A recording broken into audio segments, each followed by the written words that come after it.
بسم الله الرحمن الرحيم. الحمد لله الذي أبان لخلقه سبيل الرشاد، وأشهد أن لا إله إلا الله وحده لا شريك له الأحد الصمد، وأشهد أن سيدنا ونبينا محمدا عبده ورسوله أفضل المرسلين وأكرم العباد. اللهم صل وسلم وزد وبارك على سيدنا محمد وعلى آله وأصحابه ومن تبعهم بإحسان إلى يوم التناد. أما بعد، إخوة الأماجد، baada ya kumshukuru Mwenyezi Mungu Subhanahu wa Ta'ala na kutakia rehema na amani zimfikie kiongozi wetu kipenzi chetu Nabii Muhammad sallallahu alaihi wasallam, ndugu zangu, sisi kukusanyika hapa msikitini ama sisi kuwa Waislamu, hatukumuomba Mungu sisi kuwa Waislamu, hatukumuomba Mwenyezi Mungu sisi kuwa nani? Waislamu, bali ni taufiki ya Mwenyezi Mungu Subhanahu wa Ta'ala kutujalia sisi kuwa Waislamu, ni mapenzi yake. Bedui moja aliomba dua akasema, ewe Mwenyezi Mungu, umetupatia Uislamu, hatukukuomba Uislamu, lakini tunakuomba usitunyime pepo wakati tunakuomba. Uislamu umetupatia bure bila sisi kuomba, lakini hiyo pepo pia usitunyime, kwa sababu tunaiomba hiyo nini? Tunaiomba hiyo pepo. Kwa hivyo Mwenyezi Mungu tunamuomba kwa vile alitupatia Uislamu bila sisi kuomba, ni mapenzi yake. Mapenzi haya yaendelee mpaka pale atakapotuweka sisi tukiwa wapi?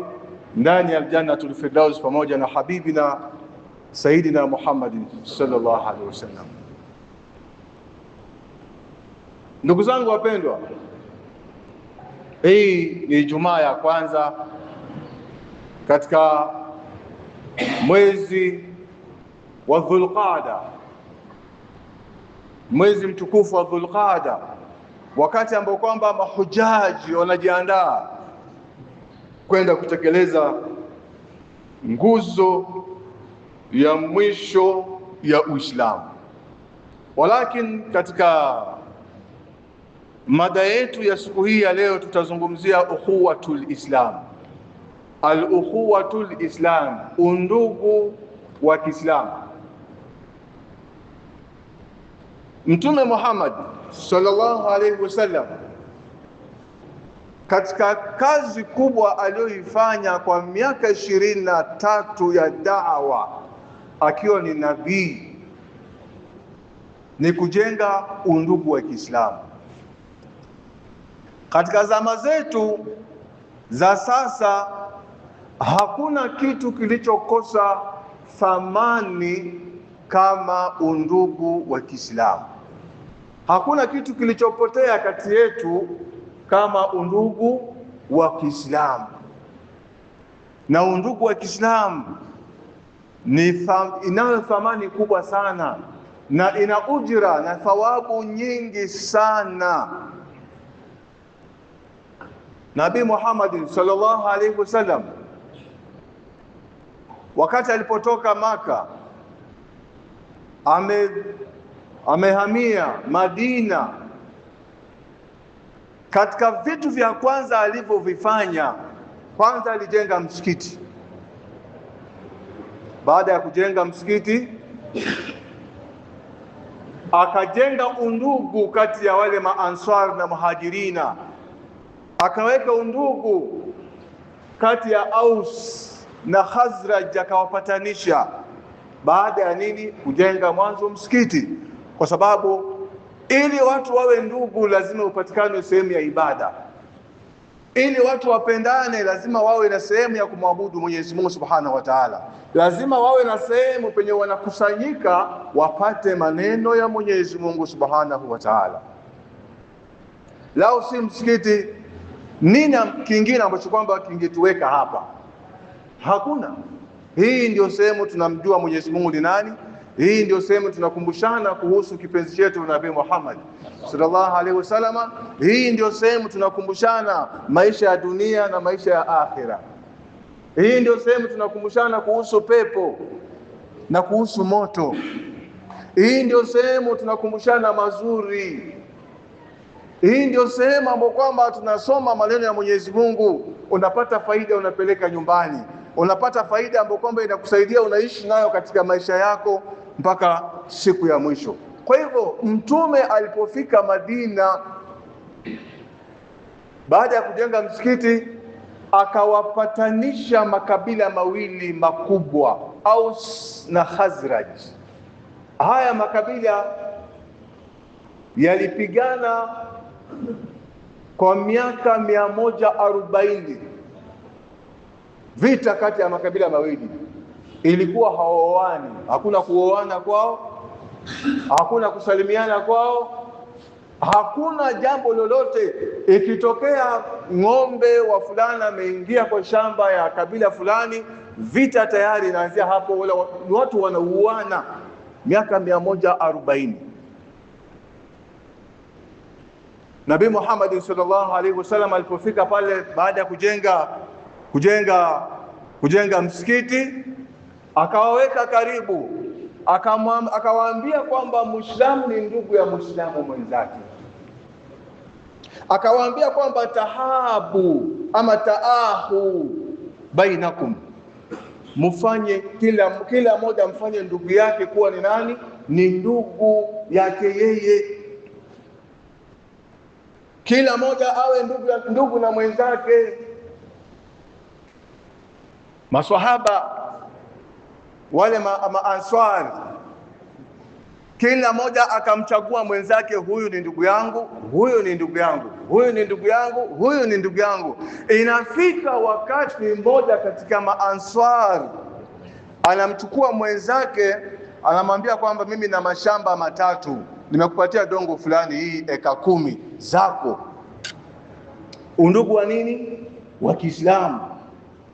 Inafika wakati Sayyiduna Saad bin Rabi' huyu ni Ansari, anamshika mkono Abdurrahman bin Auf, anamwambia wewe ni ndugu yangu, njoo, mimi nina wabibi nyumbani, mimi niko tayari nimpe talaka moja, nimpe talaka akae eda, baada ya eda yake kumalizika umchukue wewe. Bibi yangu niko tayari nimpatie talaka baada ya eda yake, na kuhakikisha kwamba hana mimba yangu, nikuozeshe wewe ndugu yangu Abdurrahman bin Auf, umchukue. Haya maneno inawezekana pengine akili yangu na wewe ikawa haiwezekani.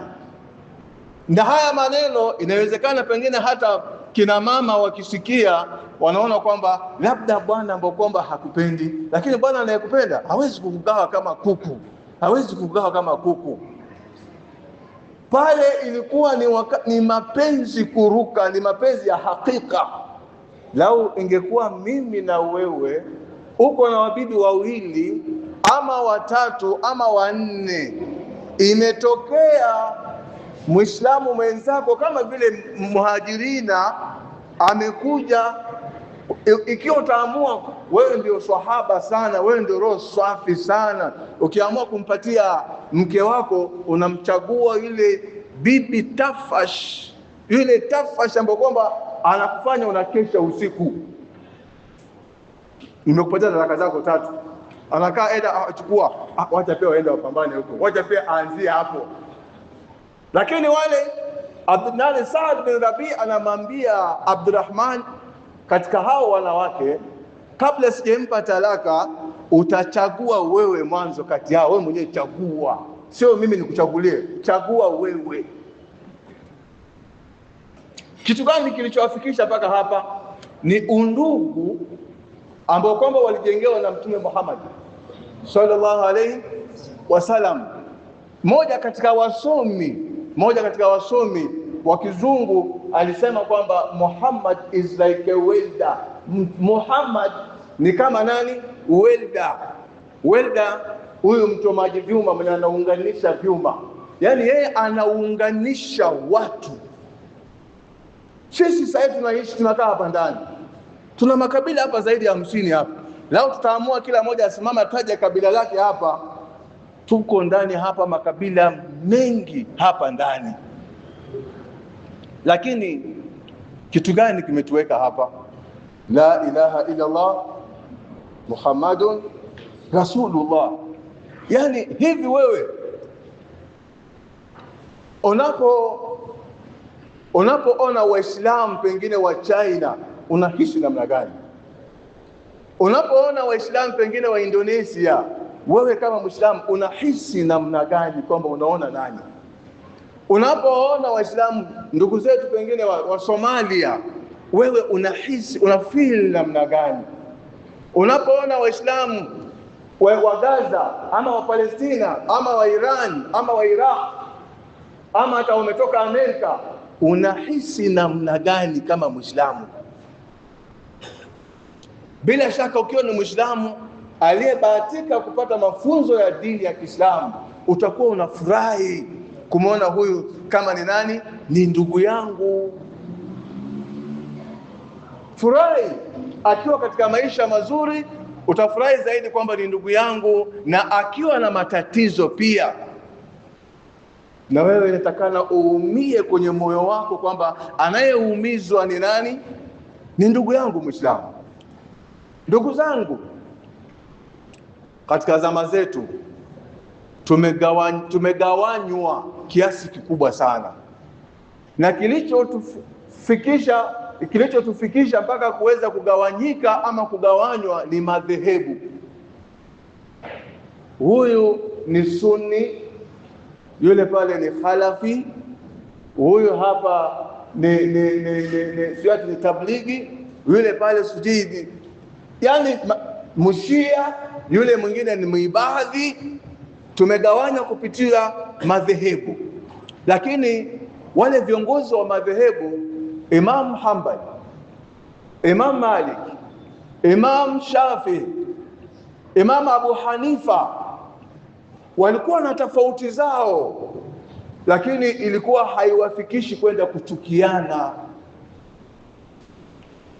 Kila mmoja alikuwa anaheshimu fikra ya mwenzake.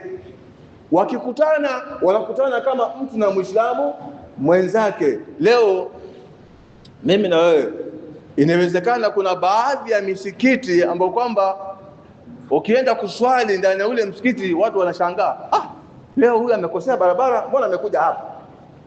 Mbona leo anaonekana hapa? Umekuja hapo kwa sababu wewe ni nani? Muislamu. Kwa hivyo tumegawana na madhehebu, tukajazwa chuki.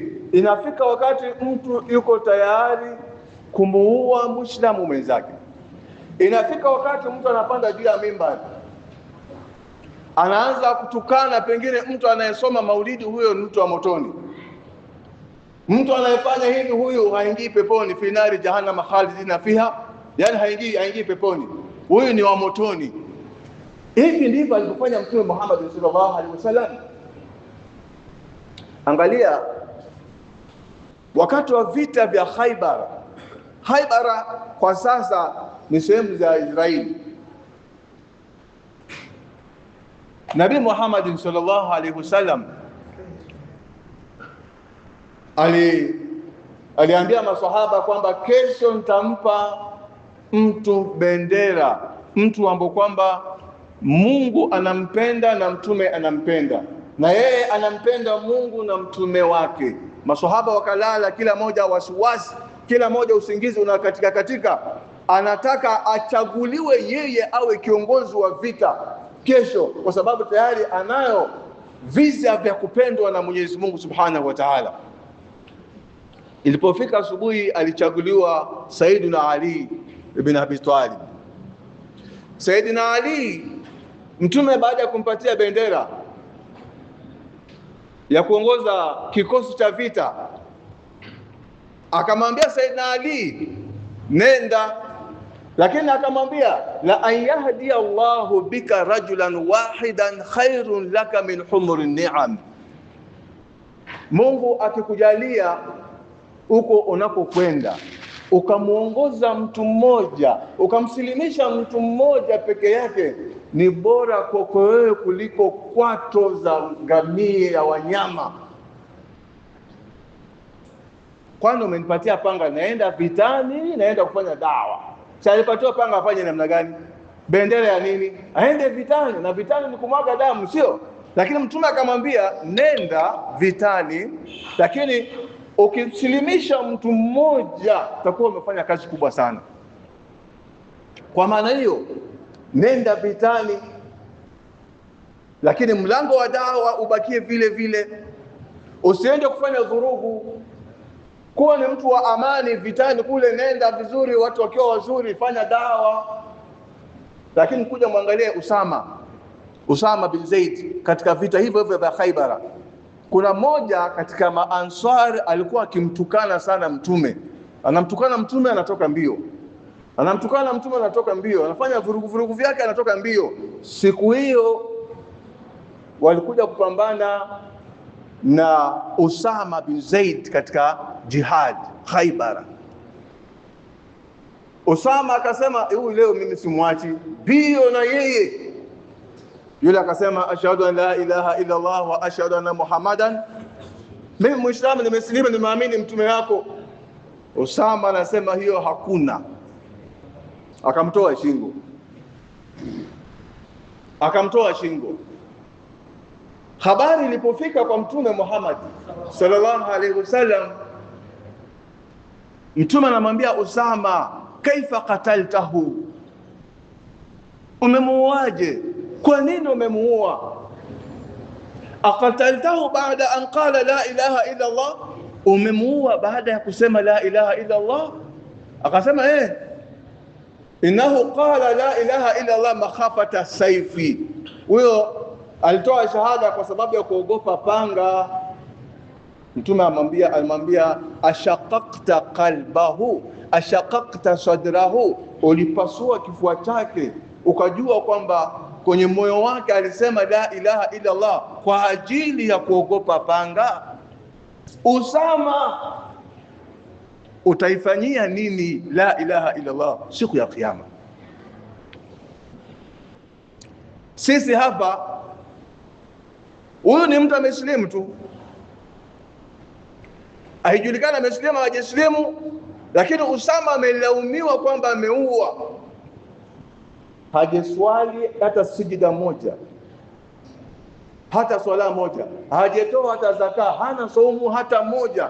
Lakini lawama ambayo kwamba Usama alibebeshwa na Mtume Muhammad sallallahu alaihi wasallam ilikuwa ni kubwa. Sasa huyu ni mtu ambaye kwamba amesilimu kwenye vita tu,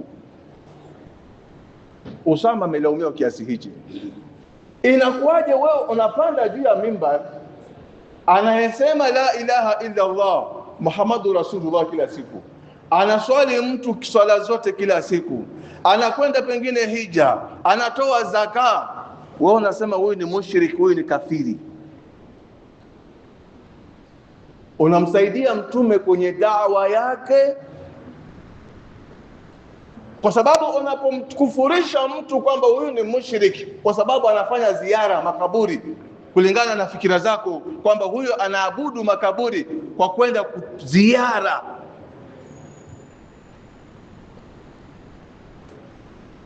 ukamhukumu kwamba huyu ni mushriki. Je, umemfurahisha mtume ama umefurahisha Ibilisi? Bila shaka umemfurahisha nani? Ibilisi. Ndio anafurahi anapopata namba kubwa ya wapi? Ya motoni. Lakini Mtume Muhammad sallallahu alaihi wasallam baada ya kuwafanyisha undugu wale Waislamu, maswahaba wakapendana kiasi kikubwa. Sayyiduna Abdurrahman bin Auf alimwambia Saad bin Rabi', barakallahu laka fi zawjika wa malika, kwa sababu Saad bin Rabi alikuwa yuko tayari hata kumgawanyia mali yake, kumgawanyia Abdurrahman bin Auf. Abdurrahman alikuwa mfanya biashara, mali yake yote ameiwacha Maka.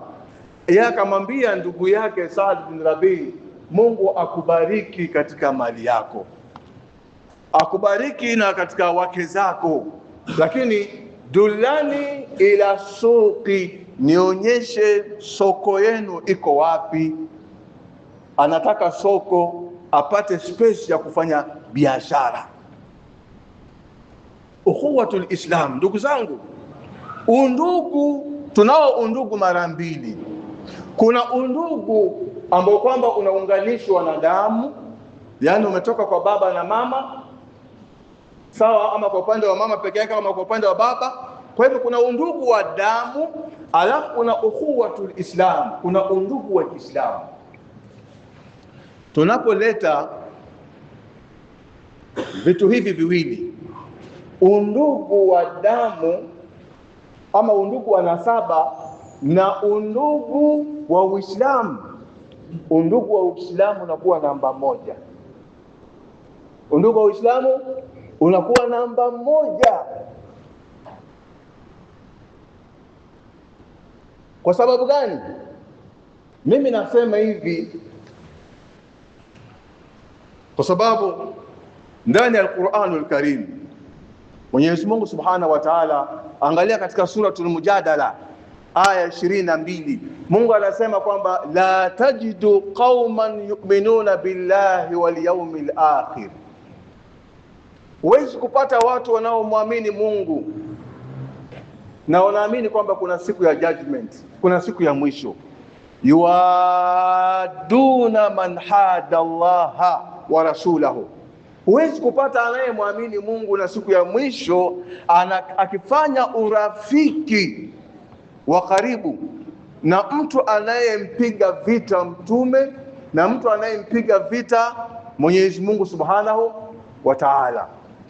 Walau kanu abaahum, hata kama ni baba yao, hata kama ni baba yako, maadamu anampiga vita Uislamu, anampiga vita Mtume Muhammad sallallahu alayhi wasallam, anampiga vita Mwenyezi Mungu, huyu ni adui. Kwa sababu adui wa Mungu ni adui wako, adui wa Mtume ni nani? Adui wako, hata kama ni baba yako. Walau kanu abaahum au abnaahum, ama ni watoto wao, au ikhwanahum, hata kama ni ndugu zao, au ashiratahum, hata kama ni moja kati ya familia zao. Kwa sababu gani? Abaahum, walau kanu abaahum, hata kama ni baba zao.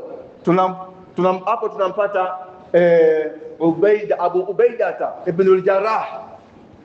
Abu Ubaida ibn al-Jarrah radhiyallahu anhu, siku ya vita vya Badri alimuua baba yake.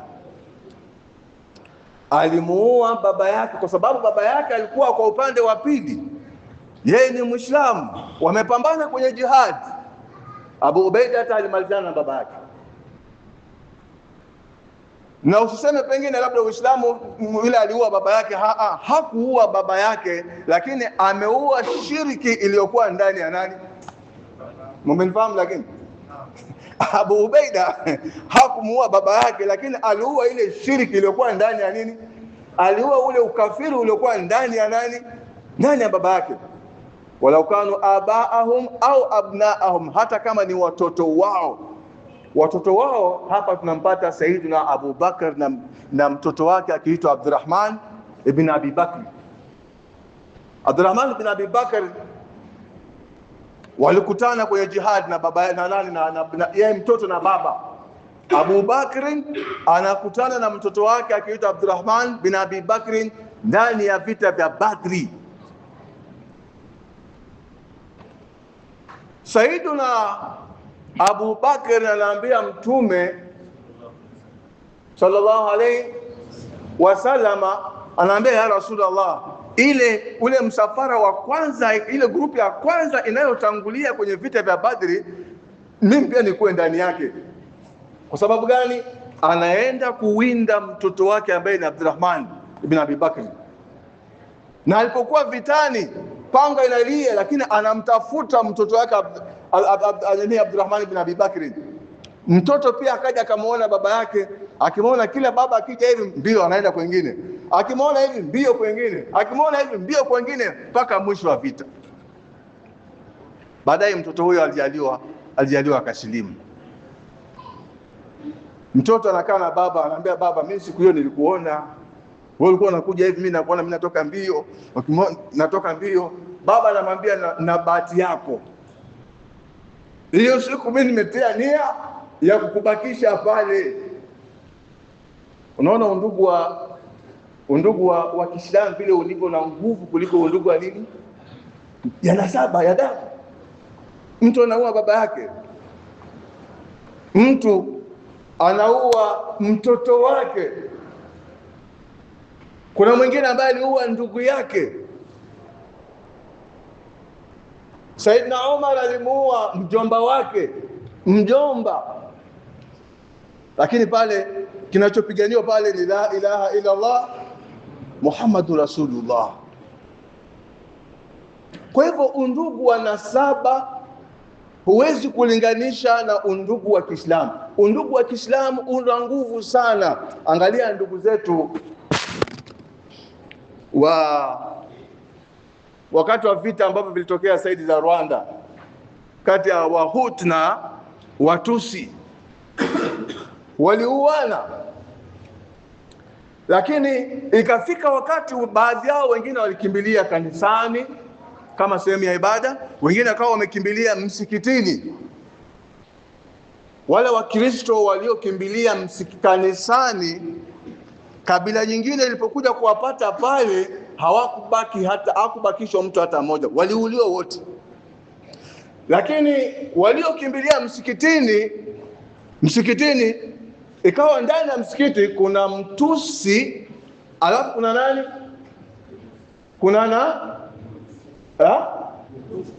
Kuna Mhutu. Wamekutana msikitini.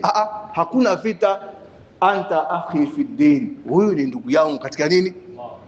Waliokwenda kanisani kule, panga zilianza kuwaka kule ndani baina yao. Huyu ni Mtusi, huyu ni Mhuti, waliuana kule ndani. Lakini wale waliokutana msikitini, hiyo iliwekwa kando. Wanabakisha undugu wa Kiislamu uwe wapi? Uwe mbele. Ikhwatal amajid, Nabii Muhammad sallallahu alaihi wasallam alifundisha Waislamu, akawawacha kama wanapendana, akawacha kama mmoja akiwa na matatizo mwingine anaumia zaidi. Kwa nini ndugu yangu ana matatizo fulani? Aliwawacha kwa hali ambayo kwamba ilitokea baadhi, mtu amekuja kwenda kuomba kitu kwa mwenzake, na walo ndugu yangu Muhammad, naomba nisaidie na fees, nimeshindwa na fees ya watoto wangu. Anatoa, anamlipia, anampatia pesa ambazo anataka, kisha baadaye huyo aliyetoa anaanza kulia, anarudi ndani analia. Mama watoto anamwambia, unalia nini? Kama ulikuwa hutaki si haungempa, unalia tena nini? Akasema, mama watoto, sio hivyo. Mimi kinachoniliza, nalia kwamba mimi nimekaa, yani mpaka ndugu yangu ana matatizo, mpaka amekuja kuniomba. Kinachomuumiza kwamba kwa nini sikumsaidia kabla hajaja kufanya namna gani, hajaja kuniomba. Lakini ndugu wetu kwa sasa sisi, mtu hawezi kukusaidia mpaka afanye namna gani, mpaka hajaombe. Mheshimiwa, asalamu alaikum, nimelala njaa wiki moja, bila wewe siwezi kuishi, laula kama kunna wala baqina. Aya, akupatie sasa. Sasa wewe umepatiwa, toka ujesema asante, hiyo shida nyingine tena. Umesikia? Shida nyingine tena. Nimekusaidia hata asante. Ukweli punda ni punda. Punda ni nani? Undugu ule ambao Mtume aliujenga uliwafanya wale maswahaba mpaka mtu akiwa Mungu amemruzuku ana senti, anaenda kwenye duka, anaomba ile kitabu ya madeni kwenye duka, hebu nipatie daftari ya watu ambao kwamba wana madeni hapa. Anaangalia, inapitia ile daftari, anaona hapa kuna Jamali hapa, kuna Abubakari hapa, kuna unaona, anataja, anawalipia. Alafu anamwambia mwenye duka usitaje aliyefanya namna gani. Inafika siku mtu anakuja kulipa deni lake, anaambiwa mimi sikudai, ushalipiwa. Uislamu sisi tunao kweli? Uislamu sisi tunao? Inafika wakati maswahaba hawa wanafanya biashara ndani ya Madinatul Munawwara, maduka yameelekeana. Mmoja wao siku moja amekaa, yeye anauza, lakini ikawa kuna duka ya ndugu yake Muislamu, imefika time za jioni saa 9 10, hajeuza hata shilingi moja. Lakini kwa ajili ya undugu, ukhuwatul Islam, alitokea customer kwake, yakamwambia kwa kweli mimi kitu ambacho nataka ninacho. Lakini Yahudi ndiye alikuja kununua kitu kwa Muislamu, akamwambia hii mimi siwezi kukuuzia sasa hivi, lakini mimi naomba nenda kanunue kwa ile duka ya fulani pale.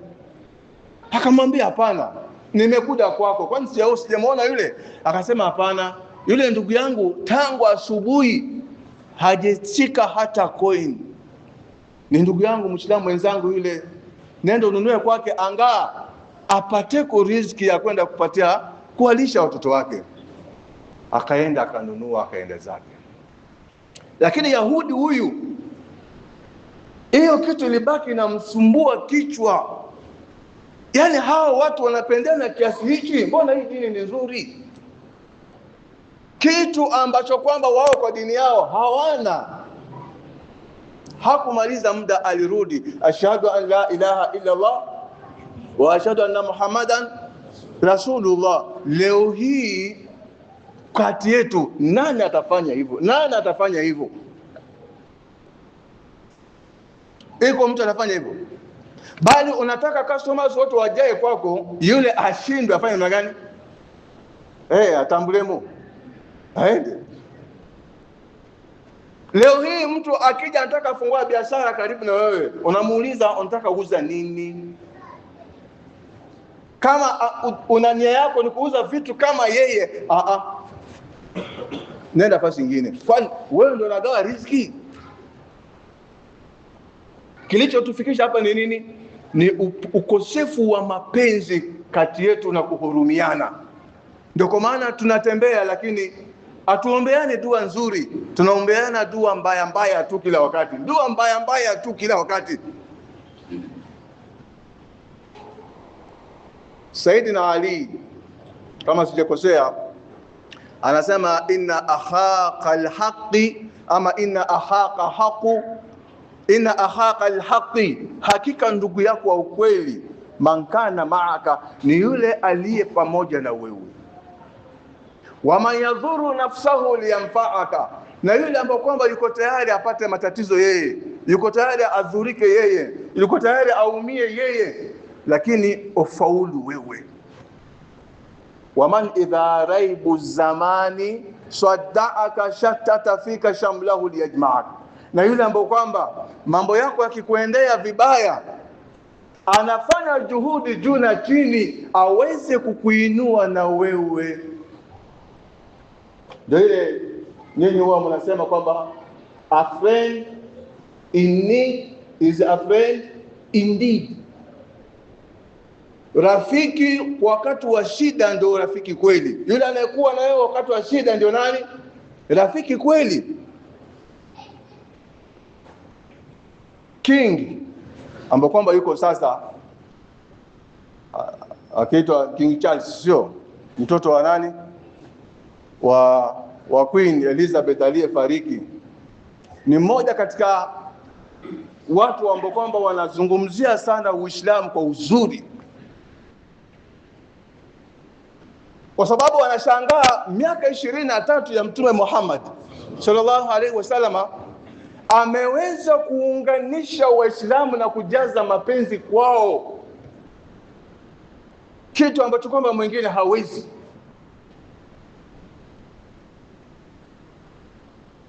Akasema kwamba kwa maneno yake kwamba Muhammad, unajua wao shede kwao ni shida, Muhammad is a priceless gift.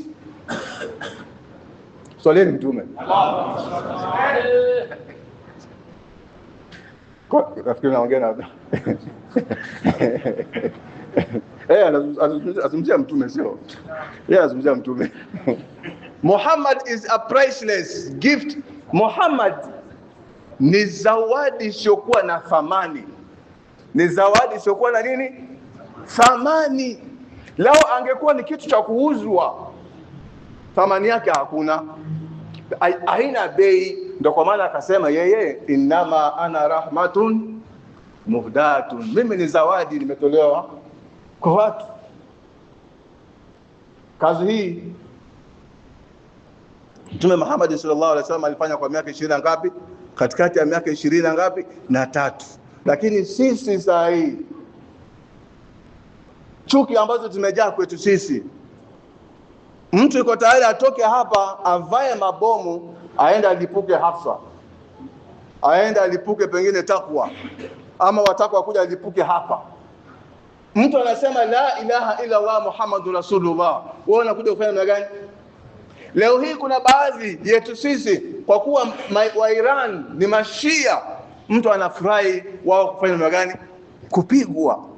Kweli hata kama kuna tofauti ambazo tunazo, tofauti hizo hazituzuii kuwa pamoja.